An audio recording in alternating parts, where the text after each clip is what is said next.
सैन्यगण आसबहन जीशु जय गाने पृथ्वी करिबा पुनः आहे क्रूस सैन्यगण आसबहन धन्य जीशु त्राता 10 सहस्रे धन्य क्रूस काष्टे मरि कष्टे साधिले त्राण आहे क्रूस सैन्यगण आसबहन सत्य शान्ति दया क्षमा से क्रूसे पूर्ण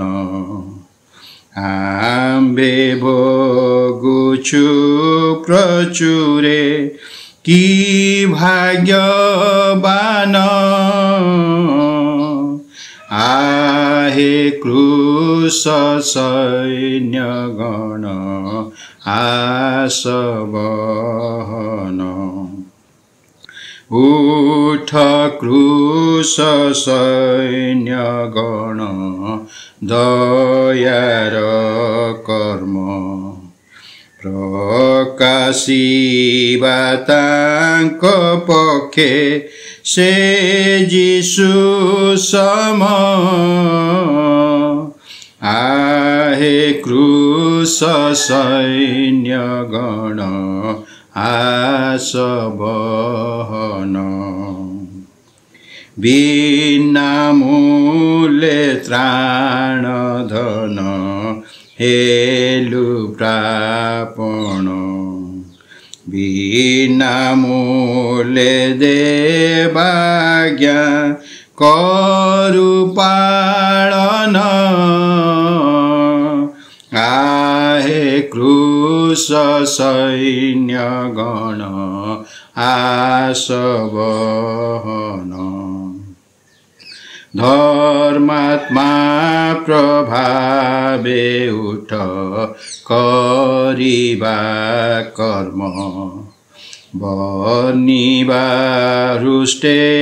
अंतर भरसा मर्म आहे क्रूस सैन्यगण आसबहन पाप पतु फेराइबा जेते कजन होइबे आम्भ दर्पर मुकुट सम आहे क्रूस सैन्यगण आसबहन आहे क्रूस क्रूस धन से क्रूस ज्ञान उशाश्रित सर्वमने करवर्धन आहे क्रूस सैन्यगण आसबहन जीशु जय गाने पृथ्वी करिबा पुनः आहे क्रूस सैन्यगण आसबहन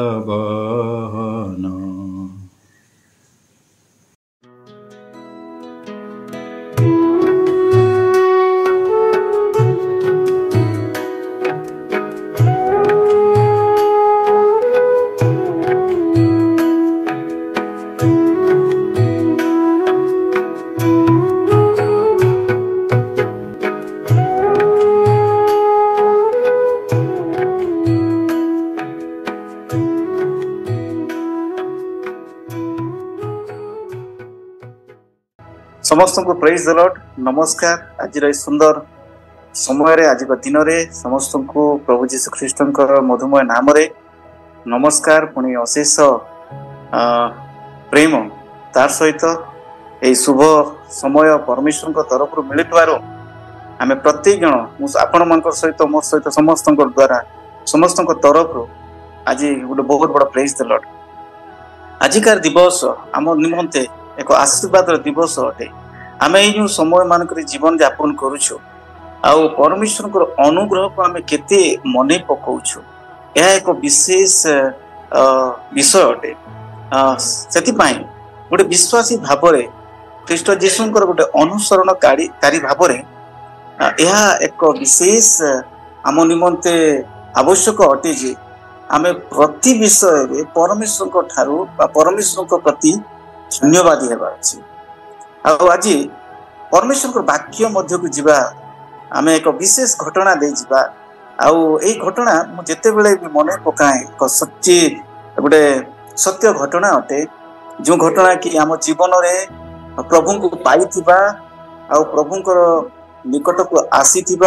से दिन को जो दिन आम परमेश्वर को पाइलु से दिन को आमको स्मरण कर मो सहित आसतु परमेश्वर वाक्य फिलोमोन को निकट को प्रेरित पाउलंकर से पत्र को आम देखा। यह एक सुंदर आम निमंते एक उत्तम और सुंदर एग्जाम्पल अटे जहाँ एक ख्रीष्टीय जीवन निमंते परमेश्वर दया परमेश्वर प्रेम परमेश्वर पुनर्स्थापन योजना को आम निमंते जिते बड़े जड़े मनुष्य पाप करे और पाप कला परे से परमेश्वर को जेपरी पतित हुए आउ जेपरी रोमियो रे जेपरी लिखा जाए आउ से लिखा जाए समस्ते पाप करी अछंती आउ सही वाक्य अनुसार जिते बड़े आम पाप करू आम परमेश्वर ठारू निजको अलगा करिथाउ आउ एई अलगा हेबा अर्थात होछि परमेश्वर आशीर्वाद परमेश्वर योजना परमेश्वर सही तांकर एनॉइंटिंग तांकर अभिषेक तांकर दान तांकर योजनार समस्त विषय आम पृथक होता आ प्रभु जीशु ख्रीष्टंकर अनेक सबू जो तांकर आशीर्वाद रही योजना रही आम जीवन निमंते आउ तांकर राज्य निमंते जोटा कि आम दुई प्रकार राज्य विषय देखी था बाइबल कहे एक जगतर राज्य अटे द वर्ल्डली किंगडम आउ गोटे विषय हूँ द किंगडम ऑफ गॉड। तो से किंगडम ऑफ गॉड निमंते परमेश्वर जो योजना पुणी तहिरे आमर भूमिका को आम जानी पारि आउ फिलिमोन निकट को ए पत्र एक बहुत सुंदर एक ज्वलंत उदाहरण अटे जहाँ विश्वासी मान को परमेश्वर प्रति नम्र परमेश्वर दया प्रति निज को नुआई देवा विषय रे यह विशेष शिक्षणीय विषय अटे। से मुझे पाठ करुली मुझे दिन मन पकोली जे मु कि प्रकार परमेश्वर से दया को मन पकाए कि प्रकार प्रभु मते दया करे। अब घटना आरंभ होची 3-4 जन विषय रे यदि आम देखा एठी फिलिमोन जन व्यक्ति अछंती आफिया जे कि तांकर स्त्री पुणी आसिपुस ये तांकर पुओ ए 3 जनकर परिवार मध्यरे आउ जन होचंती पाउल पुणी तही मध्य आउ जने व्यक्ति जे कि जहाँकर नाम होची ओनेसिमस आउ एई 5 जनकर बा 6 जनकर मध्यरे 5 जनकर मध्यरे 3 जन प्रेरित पाउल पुणी ओनेसिमस एई 5 जनक मध्यरे नहीं एई स्टोरीटा रही। आउ जेते बेले आमे देखुछु कलसिया मंडली निकट को प्रेरित पाउल लिखुचंती आउ कलसिया मंडली लिखुछि जे फिलिमोन कलसिया जदि टिके बैकग्राउंड को जीवा प्रेरित पाउल गोटे कलसिया मंडली जहाँकि फिलिमोन रो घरे से मंडली बसुथिला आउ से मंडली लोक माने घरे जमा होतिले उपासना करथिले। फिलिमोन गोटे आत्मिक भावे गोटे परिपक्व व्यक्ति थिले। फिलिमोन जने व्यक्ति संभ्रांत व्यक्ति थिले ए प्रकार संभ्रांत व्यक्ति जे तांकर घरे अनेक दास दासी थिले आउ से दास दासी मध्यरे जने जे दास थिला जहाँकर नाम होची ओनेसिमस आउ ओनेसिमस तांकर स्वामी जहाँकर ना फिलिमोन जेमति हम कहली तांकर गृह रे रहिबा समय रे से कोनोसी गोटे वस्तु को से नहीं कि चोरी करी के जतले पळोछंती ଆଉ ଯେତେବେଳେ ଧରା ପଡ଼ିଛନ୍ତି, କାରଣ ସେ ସମୟରେ ଦାସମାନଙ୍କର ତାଙ୍କର ଏପିୟରେନ୍ସ ତାଙ୍କର ବେଶଭୂଷା ଅଲଗା ଥିଲା, ସେମାନଙ୍କର ମସ୍ତକରେ ଚିହ୍ନ ରହୁଥିଲା, କାନରେ ଚିହ୍ନ ରହୁଥିଲା, ଯାହାଦ୍ୱାରା ଦୂରରୁ ଜାଣି ହେଉଥିଲା। ଆଉ ସେଇ ପ୍ରକାର ପରିସ୍ଥିତିରେ ଅନିସିମସ୍ ଧରା ପଡ଼ିଛନ୍ତି। ପୁଣି ରୋମର ଏକ ଜେଲରେ ତାଙ୍କୁ ପକାଯାଇଛି। ରୋମର ଜେଲରୁ ଯେତେବେଳେ ତାଙ୍କୁ ପକାଯାଇଛି, ଯେଉଁ ଜେଲରେ ତାଙ୍କୁ ପକାଗଲା ସେଇ ଜେଲରେ ପ୍ରେରିତ ପାଉଲ ଅଛନ୍ତି। ଆଉ ସେଇ ଜେଲରେ ଯେତେବେଳେ ସେ ଅଛନ୍ତି, ସେଇଠି ସେ ପ୍ରଭୁ ଯୀଶୁ ଖ୍ରୀଷ୍ଟଙ୍କର ଅନୁଗ୍ରହ, କ୍ଷମା ଆଉ ପୁନଃସ୍ଥାପନାର ଜୀବନ, ଆମେ କି ପ୍ରକାର ସେଇ ସ୍ଥାନ, ଯୋଉ ସ୍ଥାନ ଆମେ ହରେଇଛୁ ପରମେଶ୍ୱରଙ୍କର ଦୃଷ୍ଟିରୁ, ଯୋଉ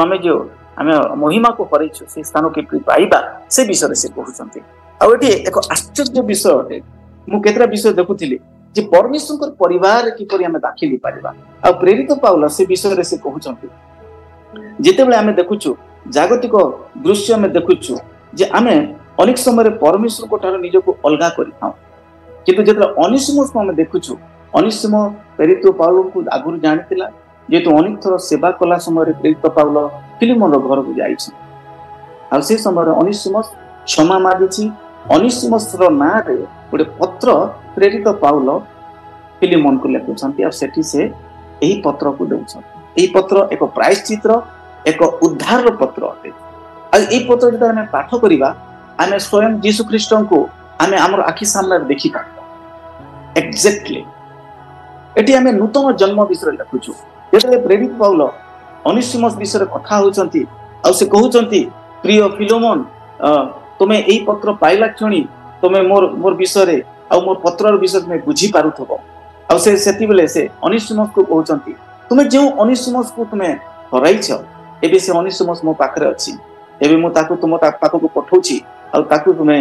ପୂର୍ବ ପରି ନାହିଁ, କିନ୍ତୁ ତୁମେ ବର୍ତ୍ତମାନ ତାକୁ ତୁମେ ନୂତନ ଭାବରେ ଗ୍ରହଣ କର। ଏହି ପତ୍ରରେ ଆମେ ପରମେଶ୍ୱରଙ୍କର ଦୟାକୁ ଆମେ ପାଉଛୁ, ଆଉ ନୂତନ ଜନ୍ମକୁ ପାଉଛୁ। ଏବେ ପୁରୁଣା ଅନିସିମସ୍ ନାହିଁ, ଆଉ ସେ ନୂଆ ହେଇଯାଇଛି। ଏବେ ସେ ଦାସ ନାହିଁ, ଏବେ ସେ ମୁକ୍ତ ହେଇଯାଇଛି। ଯେପରି ଆମେ ରୋମିଓ 8:15 ଦେଖୁ, ପରମେଶ୍ୱର ଆମମାନଙ୍କର ଦାସତ୍ୱର ଆତ୍ମା ଆମଠାରୁ ଦୂର କଲେ, ଆଉ ଆମକୁ ଏକ ଫ୍ରିଡମର ଆତ୍ମା ଦେଲେ, ଆଉ ସେ ଆତ୍ମା ଦ୍ୱାରା ଆମେ ତାଙ୍କର ପୁତ୍ର ହେଲୁ। ଆଉ ସେଇ ବିଷୟକୁ ପ୍ରେରିତ ପାଉଲ ଏଠି ପ୍ରକାଶ କରୁଛନ୍ତି। ଆଉ ପ୍ରେରିତ ପାଉଲ କହୁଛନ୍ତି ଯେ ଏବେ ତାକୁ ଏକ ଭାଇ ଭାବରେ, ଏକ ପୁତ୍ର ଭାବରେ ତୁମେ ତାକୁ ଗ୍ରହଣ କର। ଆଉ 8ର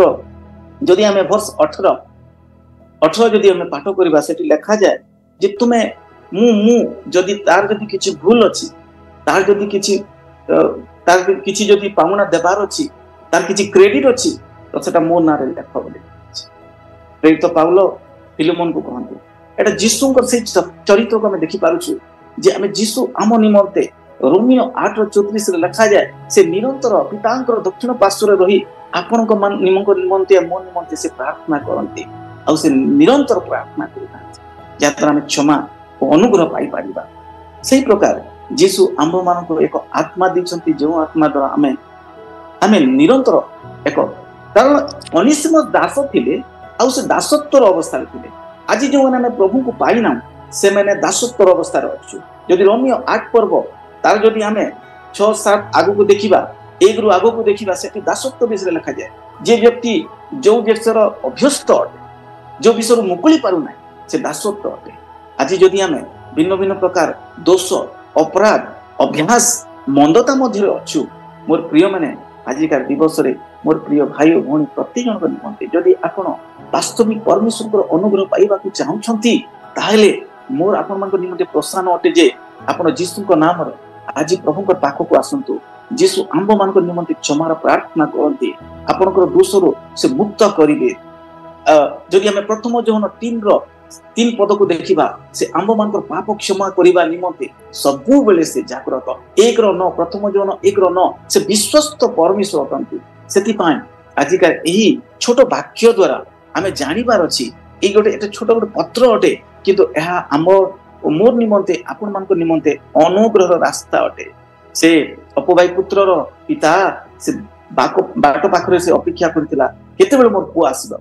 ଆମେ ଯେତେବେଳେ ପରମେଶ୍ୱରଙ୍କ ନିକଟରେ ଆମର ଦୁର୍ବଳତା ନେଇକି ଆସିଥାଉ, ପରମେଶ୍ୱର ଆମକୁ ସାହାଯ୍ୟ କରିବା ପାଇଁ ସବୁବେଳେ ପ୍ରସ୍ତୁତ ଅଛନ୍ତି। ଆଉ ଗୀତ ସଂହିତା 55:22 ଲେଖାଯାଏ, ତୁମେ ଆପଣ ସମସ୍ତ ଭାର ଆମ ଉପରେ ଦିଅ, ଯୋଉ ବୋଝ, ଯୋଉ ବନ୍ଧନ ରହିଛି। ମୋର ପ୍ରିୟମାନେ, ଅନିସିମସ୍ ପରି ଅନେକ ଲୋକମାନେ ଆଜି କାରାଗାରରେ ଅଛନ୍ତି, आउ परमेश्वर अनुग्रह आवश्यकता अच्छी आज कहीं जानी न पारे हेते पारे मु आपण माने अनेक अभ्यास रे आमे बंधन रे अछु किंतु प्रभु जीशु ख्रीष्ट सबु बेले आम निमंते अछंती आउ से कहंती से आम मान को एक नूतन भाव देखंती जेतले आमे प्रभुंकर अनुग्रह पाई थाउ क्षमा पाई थाउ जोड़ा लिखा जाए 2 कोरिन्थियो 5:17 रे लिखा जाए जो माने ख्रीष्ट को पाइले आ पुरातन विषय सब लोप हो जाछि देखो समस्त विषय सब लोप हो जाछि कारण सब नुआ हो जाछि आ सेही नूतनत्व परमेश्वर आम जीवन रे देबा को चाह एक नेक्स्ट लेवल रो जीवन देबा को चाह एई वाक्य एई सुसमाचार हेते पर साधारण होते किंतु अनुग्रह समस्त निमंत होते आज आमे समस्ते सब कार्य करूछु आमे बड़ चर्च को जाउछु दायित्व नउछु किंतु अनुग्रह पाइछु कि ना आ जदि आमे अनुग्रह पाई ना अनुग्रह रो परवर्ती समय परवर्ती जो उपहार होछि एनॉइंटिंग आ जेतेबे परमेश्वर हमको अनुग्रह करंती किछि गुडा हमको आशीर्वाद करंती आ नुवा दायित्व दियंती हमको भरोसा करते और से भरोसा को लेकिन आज आम जीवन यापन करिवार अछि आज अनिसिमस परी हमको परमेश्वर को पाखो जीवार अछि और परमेश्वर को से अनुग्रह पाइबार अछि कारण पिता एबी मध्य हमको अपेक्षा रछंती जेतेले हम तांको निकट को जीवा से आम निमंते से कोले नेबे हमको कुंढई नेबे पिता हमर परमेश्वर अटंती मोर प्रिय माने एई सुंदर वाक्य द्वारा मु आपण मानको समस्त को एक अनुग्रहर एक नूतन पुनर्स्थापन जीवन निमंते मु आपनको आग्रह करूची कारण यह मोर आपन निमंते एक सुजोग अटे वास्तविक यदि प्रभु ये सुजोग देइछंती यार अर्थ हेउची से हमको प्रेम करंती आ तांकर वाक्य रे लिखा जाए जदि हमें अनुग्रह पाई अछु ए सुजोग पाई अछु यह तांकर दया और महा करुणार फल अटे बोली लिखा सेति पे मोर प्रिय भाई और भणी माने जते जण हमें एही YouTube एही वाक्य देखियोछु से प्रतिजन को निमंते एही अनुग्रह सुसमाचार प्रभु हमको जीवंत करंतु ए वाक्य द्वारा आ सशक्ति करंतु आ अनुग्रह रे पदार्पण करने साहाय्य करंतु प्रभु हम समस्त को आशीर्वाद करंतु आमेन। प्रिय प्रभु आमे धन्यवाद देउछु तुमर वाक्य निमंते जहां हमको पुनी थरे तुमर प्रेम और अनुग्रह पुनी परित्राण रो से तुमर से योजना को प्रभु हमको सिखाए था सेति धन्यवाद देउछु या निश्चय एक घटना अटे किंतु प्रभु एरा स्वर्ग रे प्रभु तुमर से योजना को प्रभु तुमर वाक्य मध्य आमे देखुछु सेति धन्यवाद देउछु प्रत्येक श्रोता और प्रत्येक दर्शक माने जहां जो माने एही वाक्य सुनि छंती और देखि छंती से मानकर जीवन रे तुमर अनुग्रह स्थान प्रभु तुम्हें दियो बोली प्रार्थना मागुछु पवित्र आत्मा तुम्हें कार्य कर आ ये वाक्य द्वारा प्रभु तुम्हें समस्त हृदय रे तुमर प्रेम और तुमर स्वाधीनता और तुमर परित्राण तुम्हें भरी दियो बोली हमें प्रार्थना मागुछु हमर प्रार्थना सुनिछो सेति धन्यवाद प्रार्थना यीशु के नाम रे मागुछु आमेन। संतो हमें प्रभु से केते प्रार्थना करिबा आहे आंब मानकर स्वर्गस्थ पिता तुम नाम पवित्र और मान्य हो तुम राज्य आसु जे पर स्वर्ग रे से पे पृथ्वी रे तुम इच्छा सफल हो आज आंब मान को प्रयोजन आहार दियो आंबे माने जे पर निज निज अपराधी मान क्षमा करि अछु से परि आंब मानकर अपराध सब क्षमा कर परीक्षा न आनो मात्र मंदर रक्षा कर जेणु राजत्व पराक्रम गौरव जुगे जुगे तुमरी हो आमेन। एते बेले पिता परमेश्वर प्रेम प्रभु जीशु ख्रीष्टंकर अनुग्रह पवित्र आत्मांकर शांति चेतना प्रेरणा और संगति आमर प्रतिजन सहित विशेष करी ये ऑनलाइन माध्यम रे जेते भी श्रोता भाई भौणी माने अछंती समस्त सहित रही उपकार कर।